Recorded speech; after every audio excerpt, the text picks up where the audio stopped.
Here's the thing about CompTIA Security Plus, the SY0-701 exam. Every question gives you 4 options that all look like real security concepts. The one you pick comes down to whether you know the exact definition. RTO versus RPO. AP versus radius. Reflected DDoS versus amplified. Qualitative versus quantitative risk. Today, 10 real exam-style questions. At least 2 of these will catch you off guard. Let's find out which ones. Welcome to PrepMyCert. This is CompTIA Security Plus, the SY0-701 exam. 10 questions. 10 chances to test yourself before the real thing. Let's go.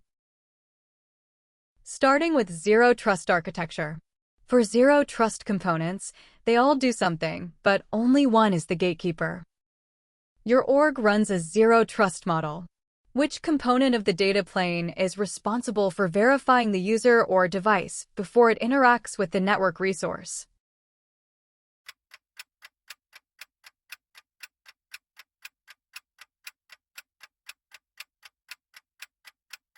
A. The policy enforcement point, the PEP.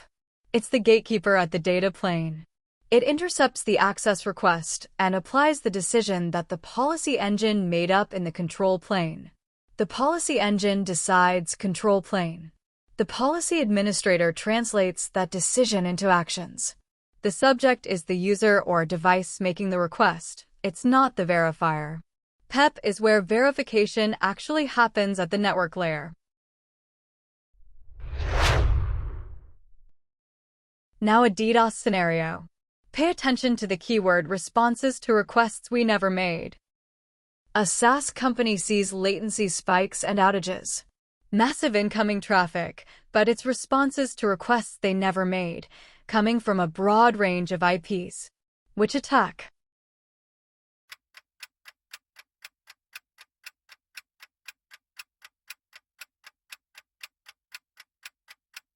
C. Reflected DDoS.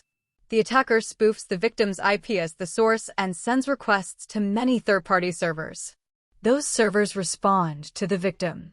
That's why you see responses to requests you never made from many IPs.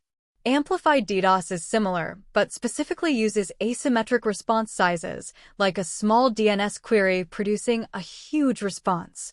SQL injection targets databases. Phishing is social engineering.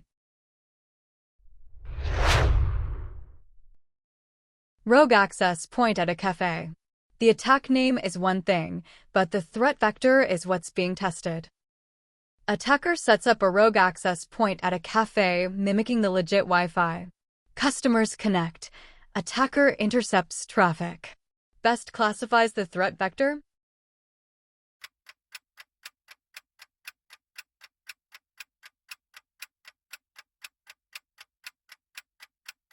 B. Wireless network threat vector. The evil twin rogue AP exploits the wireless access surface. Supply chain compromises upstream vendors. Default credentials are about unchanged factory passwords. Phishing tricks users via fake messages. The vector here is the wireless layer the attacker uses to insert themselves between the victim and the legitimate Wi-Fi. Now cryptography. 2 distinct files producing the same hash output. What just happened? You find 2 distinct files with the same cryptographic hash. What's this called?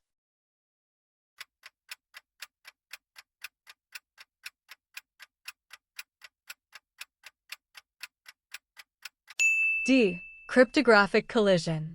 2 different inputs producing the same hash output undermines integrity verification. MD5 has known collisions, SHA-1-2. That's why both are deprecated for security purposes. Hash extension attacks let you append data to a known hash message. Time-memory trade-off is rainbow tables, pre-computed hash lookups for password cracking. Brute force tries inputs sequentially. Authentication framework for wireless networks. AP and radius get confused all the time. They're different layers. You're deploying a wireless network and need a flexible authentication method that supports multiple mechanisms for wired and wireless users. Which protocol fits?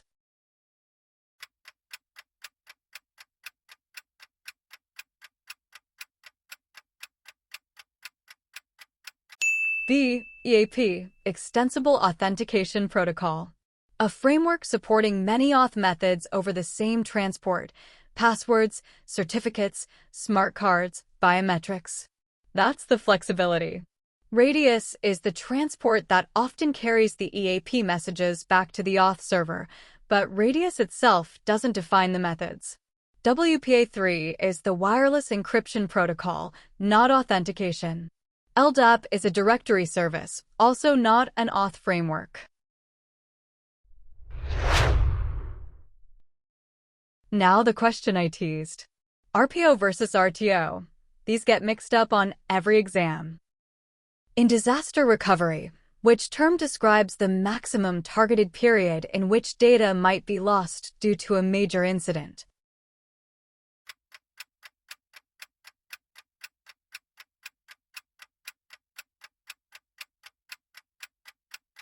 B. RPO, Recovery Point Objective. How much data loss is acceptable in time? A 4-hour RPO means losing the last 4 hours of data is tolerable.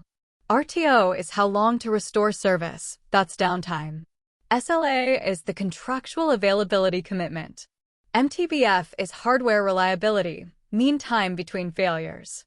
Memorize the difference. RPO equals data, RTO equals time. Vulnerability management. You have a list of vulns. Which security action decides the order?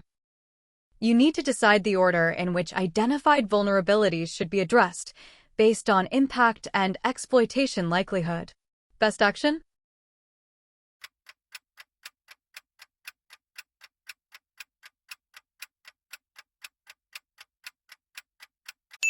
C. Vulnerability prioritization. Assesses severity using CVSS, exploitability via known exploits and EPSS scores, and business impact to decide remediation order. Threat intelligence feeds prioritization, but isn't the prioritization step itself. False positive assessment filters out noise from scans. Dynamic analysis is runtime vulnerability detection, finding them, not ordering them. Incident response phase ordering. Detection comes before what? And what comes after? What's the correct order of phases in the incident response process?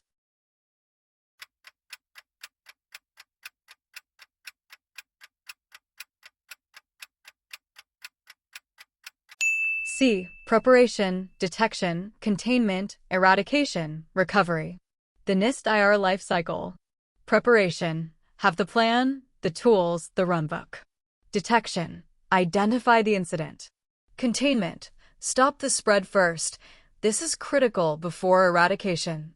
Eradication. Remove the cause. Recovery. Restore services. Skipping containment lets the attacker reinfect during eradication. The full NIST version adds lessons learned at the end. Audit attestations from cloud providers. What do they actually guarantee? A cloud provider hands you an attestation report from an independent audit of their security controls. What does this assure you?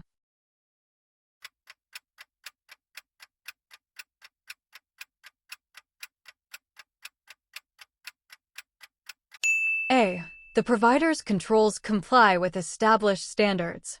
That's all attestation is. An independent third party verified the controls meet a specific standard like SOC2 or ISO 27001. It's about compliance, not a guarantee of perfect security. No audit certifies impenetrability.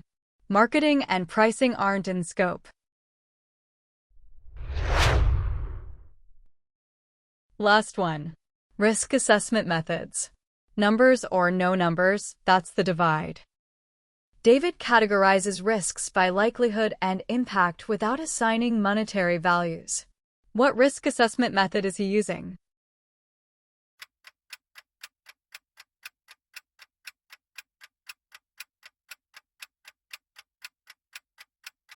B. Qualitative risk assessment. Subjective ranking low, medium, high, without dollar figures. Quantitative uses numbers. Single loss expectancy times annual rate of occurrence equals annualized loss expectancy. Residual risk is what remains after controls. Threat vector analysis maps how attacks could be delivered. Keyword without specific financial values equals qualitative. That's all 10. So how did you do? 8 or more and you're in solid shape for the Security Plus exam. 7 or below, that's exactly why you're here. The trick now is you know where the traps are. Comment your score below, I want to see how everyone did. If you want the full experience, hundreds of questions just like these, with detailed explanations for every single answer, check out PrepMyCert.com. Lifetime access, 1 payment, full refund if you don't pass. The link is right there in the description. Go crush that exam.